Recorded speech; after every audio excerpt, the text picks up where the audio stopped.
BRS party మునిగిపోయే నావ అన్నారు కాంగ్రెస్ ఎంపీ చామల కిరణ్ కుమార్ రెడ్డి. ఫ్రస్ట్రేషన్ లో కేటీఆర్ ఇష్టం వచ్చినట్లు మాట్లాడుతున్నారని విమర్శించారు. మున్సిపల్ ఎన్నికల్లో కాంగ్రెస్ హవా కొనసాగుతుందన్నారు.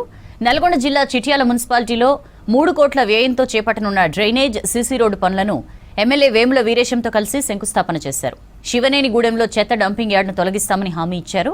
బీఆర్ఎస్ నుంచి పలువురు మాజీ సర్పంచ్లు, ఎంపీటీసీలు ఎంపీ సమక్షంలో కాంగ్రెస్ లో చేరారు. పార్లమెంట్ ఎన్నికలు తర్వాత హైదరాబాద్ లో జరిగినటువంటి 2 బై ఎలక్షన్లు తర్వాత జరిగినటువంటి గ్రామ పంచాయతీ ఎన్నికలలో కాంగ్రెస్ ఘన విజయం సాధించింది. ఇప్పటికీ కూడా కేటీ రామారావు గారు పొద్దున్న లేస్తే మళ్ళీ మొదలు పెట్టిండు రాష్ట్ర పర్యటనని. సింబల్ లేదు కదా అని చెప్పి మాకే విజయం సాధించు మళ్ళీ మాకే పట్టం కట్టిన తిరుగుతుంది. ఇప్పుడు 5 పరీక్షలల్లో ఫెయిల్ అయినోడు 6వ పరీక్షకు వస్తుడు. ఈసారి మా కార్యకర్తలకు మొన్న కొద్దిగా ఏమన్నా అవగాహన రాహిత్యంగా ఎక్కడన్నా చిన్న తప్పిదాలలో 1-2 సీట్లు ఓడిపోయి ఉంటాయి.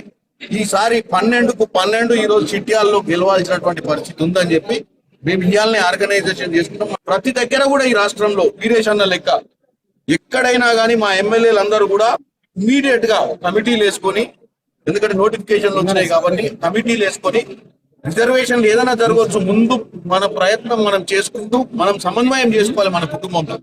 ఇలా కాంగ్రెస్ పార్టీ మీద ప్రజలకు అభిమానం ఉంది.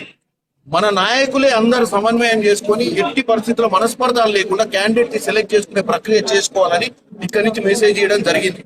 కాబట్టి మీరు చూస్తున్నారు నీళ్లు, నిధులు, నియామకాల నినాదంతో వచ్చిన తెలంగాణను ఎట్లా తుంగలోకి దొక్కిందో ఈ రోజు కృష్ణా జలాల మీద కానీ గోదావరి జలాల మీద కానీ మన ప్రాజెక్టులు కాపాడుకునే ప్రయత్నం రేవంత్ రెడ్డి గారు చేస్తున్నారు. నిన్న దాని కితాబు జగన్ గారే ఇచ్చారు ఆంధ్రప్రదేశ్ లో. ఏమని? రేవంత్ రెడ్డి గారు వచ్చినాక మాకు రాయలసీమ లిఫ్ట్ ఇరిగేషన్ కి నీళ్లు వద్దలేవు, అంతకుముందు కేసీఆర్ ఉన్నప్పుడు బ్రహ్మాండంగా దోసుకొని వచ్చిన మీ మధ్య దోసుకోనికి ఛాన్స్ లేదు, ఎందుకంటే రేవంత్ రెడ్డి టైట్ చేస్తున్నాడు. అంటే దీన్ని బట్టి చూస్తే అర్థమైంది రేవంత్ రెడ్డి గారు ఈ రోజు తెలంగాణ బాగు కోసం, తెలంగాణ ప్రజల అభివృద్ధి కోసం, తెలంగాణ రైతుల సంక్షేమం కోసమే పనిచేస్తుంటూ